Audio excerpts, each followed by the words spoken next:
Hello everyone, कैसे हैं बच्चों आप लोग? कैसे हो white coat bearers alias doctors? हाँ, बिल्कुल सभी लोग फ्यूचर डॉक्टर्स जो आप लोग बनने वाले हैं। तो आज आप वैसे भी अपने लेक्चर के टॉपिक का टाइटल देख सकते होंगे। सारी बात स्टार्ट करने से पहले आप सभी लोगों का एक बार फिर से वेलकम है ई सरल के नीट चैनल पे। और आज का हमारा टॉपिक होने वाला है कि आप लोग नीट फिजिक्स में 180 में से 180 कैसे स्कोर करें। या अगर बात करें तो सर हमारी तो फिजिक्स बहुत ख़राब है, हम लोग बहुत बुरी स्थिति में हैं, बहुत गलत स्थिति में हैं। या कुछ लोग होंगे बहुत अच्छी स्थिति में है, एवरेज से वो मार्क्स चल रहे हैं, 140 चल रहे हैं, 150 चल रहे हैं, 160 चल रहे हैं। तो हम यही बात करने वाले हैं कि सब लोग अपना स्कोर कैसे बढ़ाएंगे। और फाइनली हमारी बात होने वाली है कि हम लोग 180 में से 180 कैसे स्कोर करने वाले हैं। तो इस सब चीज़ों के बारे में बात करने के लिए मैं आज आप लोगों के सामने हूँ, आपका अपना एनएम सर यानी कि नावेद अख्तर, और हम लोग बात करेंगे नीट फिजिक्स के बारे में।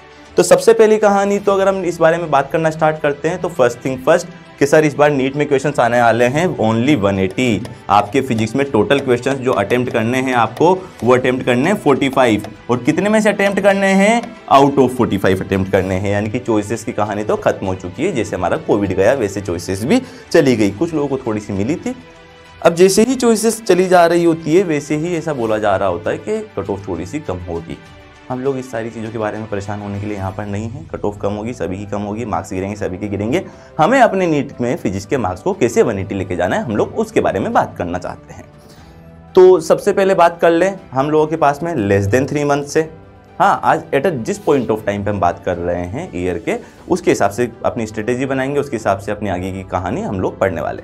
तो सबसे पहली प्रॉब्लम या सबसे पहली कहानी बताई जाए, सर 3 मंथ से भी हमारे पास कम का टाइम बचा है, लेस देन 90 डेज बचे हुए हैं, नीट आ ही चुका है 2025 का, और हम हमारे स्कोर को कैसे परफेक्ट करना चाहते हैं इसके बारे में हम लोगों ने बेसिक सी बात करनी है। तो मैं आप लोगों को ये बताने आया हूँ कि बहुत आसान है बच्चों, बहुत मुश्किल काम नहीं है नीट फिजिक्स स्कोर करना। One of the easiest thing है। पता नहीं आप लोग क्यों टफ लगती है। जितने बच्चों को मैंने पढ़ाया हुआ है, जो मेरे से पढ़ रहे हैं, और जिन लोगों को हम लोग पढ़ाते चलते हैं, तो वो लोग धीमे धीमे बोलने लगते हैं कि यार it is good, it is easy. लगती है आप लोगों को टफ है, मान लेते हैं, कोई बुराई वाली बात नहीं है, बट करना तो है ना। और क्यों करना है? क्योंकि सर हमसे पहले कई लोग कर चुके हैं, इसका मतलब मुश्किल तो नहीं है। 180 सा थोड़ी ना आप लोग पहली बार लेके आने वाले हैं। 180 लोग ला चुके हैं ऑलरेडी, और एक दो नहीं कई लोग लेके आ गए हैं भाई। अब तो अगर आया ही नहीं होता कभी तो फिर भी इस बारे में बात की जाती कि सर कैसी बातें कर रहे हो, ये तो पॉसिबल ही नहीं है। बट प्रैक्टिकली पॉसिबल हो चुका है, आपने देखा है, प्रूव्ड है, लोगों ने किया है, अब हमको करना है। तो नीट में फिजिक्स में स्कोर करने की स्ट्रेटेजी क्या होती है, क्या तरीका है कि आप आपके स्कोर को बढ़ाएं और आप आउट ऑफ 180 का मार्क्स ले आए।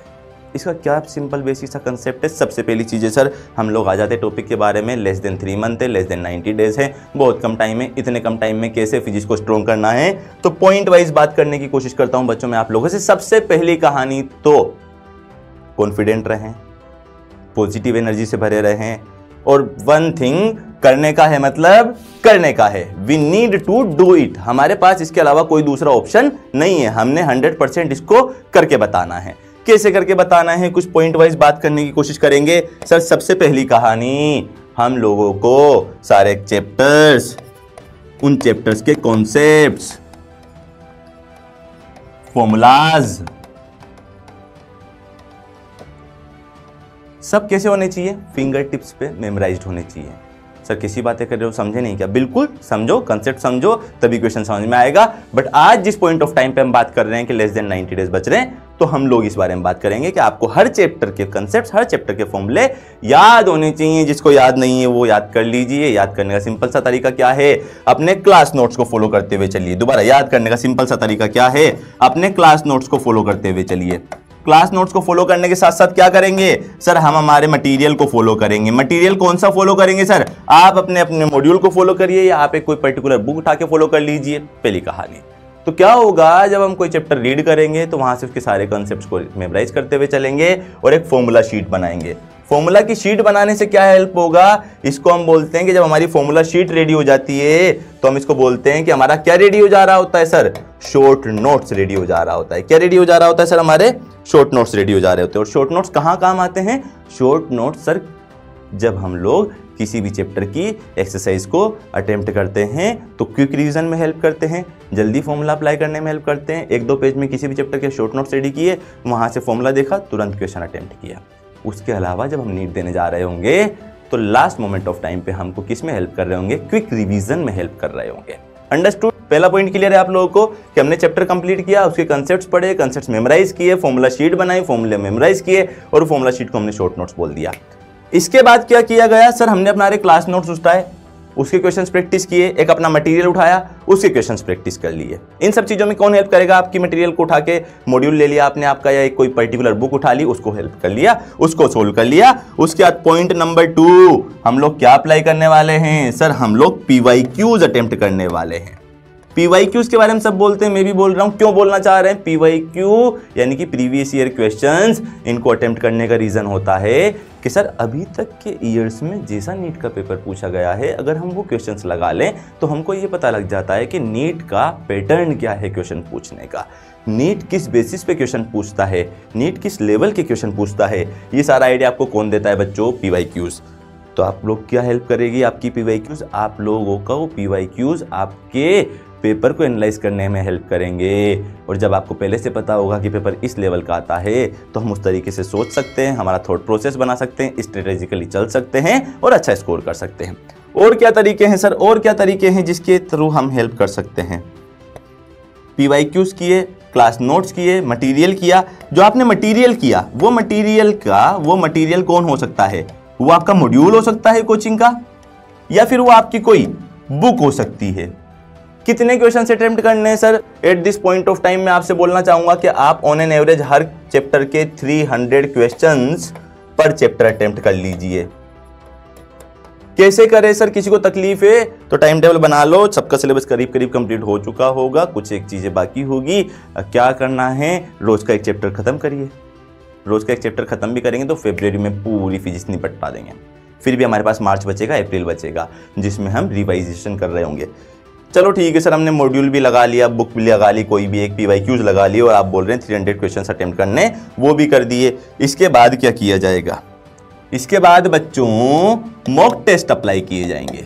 दोबारा मॉक टेस्ट कैसे अप्लाई करेंगे सर? किसी की भी एक टेस्ट सीरीज ज्वाइन की जाएगी। जैसे हम इस चैनल में अपनी खुद की टेस्ट सीरीज चला रहे हैं, और अपनी टेस्ट सीरीज इतनी अच्छी, इतनी प्यारी है, जो आप लोग अटेम्प्ट भी कर रहे हैं कि सर एकदम NCERT बेस्ड है, नीट बेस्ड है, बहुत ज़्यादा आउट ऑफ सिलेबस कुछ नहीं जा रहा है, और वैसे क्वेश्चंस बना के हम फॉर्म कर रहे हैं जैसे हमने लास्ट ईयर भी चलाया था, इस साल भी कर रहे हैं कि हमारी टेस्ट सीरीज को जब लोग दे रहे हैं, आप लोग अटेम्प्ट कर रहे हैं कोई भी टेस्ट सीरीज को, तो वहाँ से आप लोगों की क्या हो जा रही है? प्रैक्टिस हो जा रही है। अब सबसे ज़रूरी चीज़, जब आप टेस्ट सीरीज ज्वाइन करते हैं, मॉक टेस्ट अप्लाई करते हैं, तो यहाँ से मुझे आप लोगों से कुछ चीज़ें फाइंड आउट करवानी है। आप लोगों ने पेपर का एनालिसिस करना है। कई लोग बोलते हैं सर पेपर एनालिसिस में टाइम जाता है। बिल्कुल दो, हाफ एन आवर से ज़्यादा नहीं जाएगा, 15 मिनट्स लगेंगे कुछ टाइम बाद। तो पेपर एनालिसिस कैसे करना है? सबसे पहले देखने करेक्ट कितने हैं, फिर देखने रॉन्ग कितने हुए। रॉन्ग जो हुए, क्या हर बार रॉन्ग की रीज़न क्या है? कैलकुलेशन मिस्टेक है। रॉन्ग होने के रीजंस बहुत सारे होते हैं बच्चों। इस तरीके से पेपर एनालाइज करवाते हुए मैं पिछले 3-4 सालों से अपने स्टूडेंट से करवा रहा हूं, और वो उनको हमेशा हेल्प कर रहा है अपने स्कोर को अप करने में। कैलकुलेशन मिस्टेक से हो रहे हैं या फिर ऐसा हो सकता है सर असर्शन रीजन टाइप के क्वेश्चंस गलत हो जा रहे हैं, या ऐसे बोल दें कि कंसेप्चुअल जो होते हैं, इसका मतलब कि जो थ्योरेटिकल होते हैं वो गलत हो जा रहे हैं। इसका मतलब अगर कैलकुलेशन मिस्टेक से गलत हो रही है, देखो अलग अलग चीज़ें आपको आइडेंटिफाई करनी पड़ेगी। कैलकुलेशन मिस्टेक मिल रही है हर बार, मान लो आपके 5 सवाल रॉन्ग हो रहे हैं किसी पेपर में, 5 में से 3 कैलकुलेशन की वजह से रॉन्ग हुए। इसका मतलब हमको किस पे फोकस करना है? हमको कैलकुलेशन बेस्ड क्वेश्चंस ज़्यादा अटेम्प्ट करने हैं। आपके असर्शन रीजन गलत हो रहे हैं, आपके थ्योरेटिकल क्वेश्चंस गलत हो रहे हैं, इसका मतलब कि हमको उस चैप्टर की पर्टिकुलर टॉपिक को ढूंढना है जिसके असर्शन रीजन ये थ्योरेटिकल गलत हो रहे हैं, और उसका क्या करना है पीछे दिखा देता हूँ। उसके कंसेप्ट्स भी रीड करने हैं, क्लास नोट्स रीड करने हैं, क्योंकि उसके कंसेप्ट्स पढ़ ले रहे होंगे, थ्योरी जब अच्छे से मेमोराइज हो चुकी होगी, क्योंकि at this point of time आपको थ्योरी मेमोराइज करना ज़रूरी है। तो क्या हो जा रहा होगा, हमारे असर्शन रीजन या थ्योरेटिकल या कंसेप्चुअल क्वेश्चन जो गलत हो रहे थे हम उसको भी ओवरकम कर जा रहे होंगे। एक और रीज़न होता है, क्या हर बार पर्टिकुलर चैप्टर के क्वेश्चन गलत हो रहे हैं? अगर हर बार पर्टिकुलर चैप्टर के क्वेश्चन गलत हो रहे हैं तो इसका मतलब आप लोग समझ चुके होंगे कि सर मेरा ये चैप्टर वीक है, इस चैप्टर के क्वेश्चन मैं अटेम्प्ट करूंगा, और इस चैप्टर के क्वेश्चन जब मैं अटेम्प्ट कर दे रहा होगा, इस चैप्टर के क्वेश्चन जब मैं अटेम्प्ट कर ले रहा होगा, तो मैं देखूंगा कि बार बार गलत क्यों हो रहे थे। जब एक बार उसकी दोबारा से प्रैक्टिस करी गई, 2-3 बार उसके क्वेश्चन अटेम्प्ट किए गए, तो फिर क्या हो जा रहा होगा, हमने हमारी वीकनेस फाइंड आउट कर ली। आपको आपकी वीकनेस पता होनी चाहिए। ये 3 रीजन मैंने लिखे हैं। इसके अलावा भी आपकी कोई और वीकनेस निकल सकती है, नहीं निकलती है, मेरे को पूछिए, मैं बताऊंगा कैसे पेपर एनालाइज करना है। आप लोग बात करिए, डीएम करिए, मैसेज करिए, कमेंट करिए, और उस अकॉर्डिंग हम लोग हमारे स्कोर को क्या कर दे रहे होंगे बच्चों, बहुत अच्छा बना दे रहे होंगे। चलिए, बहुत बढ़िया। इतनी कहानी हो जा रही है सर, मॉक टेस्ट भी अटेम्प्ट कर ले रहे हैं, रिवीजन भी कर ले रहे हैं, फिर भी टाइम बच रहा है, फिर भी अभी और पढ़ना है, क्या जाल करें। अब हम चलेंगे, क्योंकि हम रिवाइज कर चुके हैं, एग्जाम के करीब पहुंच चुके हैं, चीज़ें कंप्लीट कर चुके हैं, मॉक टेस्ट भी अटेम्प्ट कर रहे हैं। हर बार जो एरर हो रही थी उसको आइडेंटिफाई कर लिया, एरर को आइडेंटिफाई करने के बाद रेक्टिफाई कर लिया, रेक्टिफाई करने के बाद हम लोग चलेंगे एनसीईआरटी पे। पूरी एनसीईआरटी नहीं पढ़नी होती फिजिक्स में, मत पढ़िए। At last point of time जाके पढ़ रहे हैं, क्या पढ़ेंगे, समराइजेशन पढ़ेंगे, पॉइंट वाइज पढ़ेंगे, कुछ थियोरेटिकल चैप्टर्स हैं जिसकी एनसीईआरटी पढ़नी ज़रूरी है। जिससे बात करें कौन से चैप्टर की एनसीईआरटी सख्त ज़रूरी है, मॉडर्न फिजिक्स में थियोरेटिकल कहानी खूब है आपकी, पढ़िए यार। थर्मल फिजिक्स में पढ़ लीजिए ना, कौन मना कर रहा है, बिल्कुल पढ़िए, हर चैप्टर की पढ़िए, हर चैप्टर में क्या करिए, समरी पढ़िए, इंपॉर्टेंट पॉइंट्स पढ़िए जो बॉक्स के अंदर बने होते हैं, एनसीईआरटी एग्जाम्पलर्स को अटेम्प्ट करिए, एज सिंपल एज दैट। क्योंकि इसके क्वेश्चंस नीट पीवाईक्यूज में अवेलेबल हैं, इसलिए बोला जा रहा है। और सर एनसीईआरटी हो जाएगी तो एनसीईआरटी हो जाएगी तो ये assertion reason, conceptual, theoretical question जो गलत हो रहे थे ना, वो गलत होना क्या हो जा रहे होंगे, वो गलत होना बिल्कुल बंद हो जा रहे होंगे। तो इस वजह से बोला एनसीईआरटी पढ़िए। सबसे जरूरी किन टॉपिक्स की पढ़नी है, वैसे तो सभी की पढ़ लीजिए, बहुत कम टाइम है। अब तो आपको चैप्टर का रिवीजन कर चुके हैं, सारी कहानी कर चुके हैं, अब तक का प्लान बना चुका हूँ। जब इस पॉइंट ऑफ टाइम पे पहुँच चुके हैं, इस पॉइंट ऑफ टाइम पे पहुँच चुके हैं, तो इस पॉइंट ऑफ टाइम में सभी चैप्टर्स की थोड़ी थोड़ी एनसीईआरटी पढ़ लीजिए। थोड़ी थोड़ी का मतलब समरी पढ़ लीजिए, इन टेस्ट पढ़ लीजिए, और छोटे छोटे इंपॉर्टेंट पॉइंट्स पढ़ लीजिए, एग्जाम्पल्स कर लीजिए, कुछ एक्सरसाइज बेस्ड क्वेश्चंस कर लीजिए। अंडरस्टूड सर, ये भी हो गया, ये छोटे छोटे पॉइंट भी कर लिए, एनसीईआरटी भी अटेम्प्ट कर ली, मॉड्यूल भी कर लिया, अटेम्प्ट भी कर लिए। अब क्या करते हैं, कुछ लोगों का एक लास्ट सवाल होता है कि सर घर पे तो क्वेश्चन बन जा रहा है, फिर भी एग्जाम में नहीं बन रहा है। तो उसका एकमात्र तरीका है प्रैक्टिस, प्रैक्टिस, प्रैक्टिस। प्रैक्टिस कहाँ से कर रहे हैं, मटेरियल से, मॉड्यूल से, बुक्स से, पीवाईक्यूज से। इस तरीके से जब हम लोग प्रैक्टिस करते हुए चलेंगे, इस तरीके से हम लोग प्रैक्टिस करते हुए चलेंगे, तो हम लोग इजीली चीज़ों को अटेम्प्ट कर दे रहे होंगे। अब फिर से कोई मेरे से पूछना चाहे कि सर फिर भी हमारे तो गलत हो रहे हैं, तो कमेंट करिए, मेरे को टेक्स्ट करिए, मैं आप लोगों को आपकी गलती आइडेंटिफाई करके बताऊंगा। उसके बाद क्या होगा सर, उससे ये होगा कि हम लोग हमारी गलती को जब आइडेंटिफाई कर चुके होंगे, यानी कि जब आपको आपकी मिस्टेक पता होगी ना, तब भी उसको करेक्ट किया जा सकता है। जिस आदमी को अपनी गलती नहीं पता वो कैसे करेक्ट करेगा यार। तो एक बार क्विक रिवीजन, इस पूरे वीडियो की समरी ले लेते हैं। लास्ट में क्या क्या करने का है सर, हम लोगों को सारे कंसेप्ट पढ़ने हैं, फॉर्मूला शीट बनानी है। फॉर्मूला शीट को हम लोग क्या बोल दे रहे हैं, शॉर्ट नोट्स बोल दे रहे हैं। क्यों बना रहे हो शॉर्ट नोट्स, क्विक रिवीजन में हेल्प करते हैं। उसके अलावा प्रैक्टिस करनी है हर चैप्टर की 300 क्वेश्चंस। प्रैक्टिस में क्या क्या लेना है, कोई मॉड्यूल लेना है, बुक लेनी है तो बुक ले लेने की है। मॉड्यूल नहीं चाहिए सर हमको, हम तो बुक फॉलो करते हुए आ रहे हैं, तो एक पर्टिकुलर बुक फॉलो कर लीजिए। उसके अलावा क्या कर लीजिए, पीवाईक्यूज फॉलो कर लीजिए। और इन सब की कहानी किसके साथ शुरू होगी सर, बिना क्लास नोट्स के, बिना क्लास नोट्स के ये हम नहीं कर रहे होंगे। करेक्ट है। उसके अलावा क्या करने का है, इसके अलावा क्या करने का है, एनसीईआरटी पढ़ने की बोल दिया आप लोगों से। एनसीईआरटी भी पूरी नहीं पढ़नी है, कुछ थियोरेटिकल कंसेप्ट्स की, इंपॉर्टेंट चैप्टर्स की पढ़नी है। जैसे बात करी मॉडर्न फिजिक्स की पढ़ लीजिए, इलेक्ट्रोडायनेमिक्स में किसी चैप्टर की पढ़ लीजिए जहाँ आपको क्वेश्चंस करने में प्रॉब्लम आ रही है, थर्मल फिजिक्स की पढ़ लीजिए। और एनसीईआरटी के एग्जाम्पल सोल्व कर लीजिए, उसके इंटरेस्ट क्वेश्चंस कर लीजिए। और बात करें, और बात करें, और बात करें कि और क्या कर सकते हैं सर, और क्या कर सकते हैं, तो बताया था कि मॉक टेस्ट अटेम्प्ट कर रहे होंगे। मॉक टेस्ट अटेम्प्ट करने से क्या फ़ायदा होता है, मॉक टेस्ट अटेम्प्ट करने से हमें टेस्ट सीरीज ज्वाइन करके किसी भी मॉक टेस्ट अटेम्प्ट करने से हमें ये पता लगता है कि हमारा स्कोर कितना है। उस स्कोर में ये पता लगता है मिस्टेक्स क्या हो रही है, वो कहाँ से होगा, वो एनालाइजेशन से होगा। जब आप एनालिसिस कर रहे होंगे, जब आप एनालिसिस कर रहे होंगे तो हमें हमारी मिस्टेक पता लगेगी, उस मिस्टेक को रेक्टिफाई किया जाएगा। मिस्टेक्स काफ़ी सारी वजह से होती है, थियरी समझ में नहीं आ रही है, कंसेप्ट्स में प्रॉब्लम आ रही है, फॉर्मूला याद नहीं है, असर्शन रीजन गलत हो रहा है, या कैलकुलेशन बेस्ड मिस्टेक हो रही है, और लास्टली के साथ पर्टिकुलर एक ही चैप्टर से या 2-3 टॉपिक ऐसे मिले हर बार उसी टॉपिक से गलत हो रहे हैं। तो क्या हुआ, जिसको कंसेप्ट की प्रॉब्लम है वो कंसेप्ट को रिवाइज करेगा, जो असर्शन रीजन की प्रॉब्लम है वो असर्शन रीजन की प्रैक्टिस करेगा, जिसको पर्टिकुलर चैप्टर में दिक्कत आ रही है उस चैप्टर के क्वेश्चंस को ज़्यादा से ज़्यादा अटेम्प्ट कर रहा होगा। तो इस तरीके से हम लोगों ने इसकी समरी निकाली।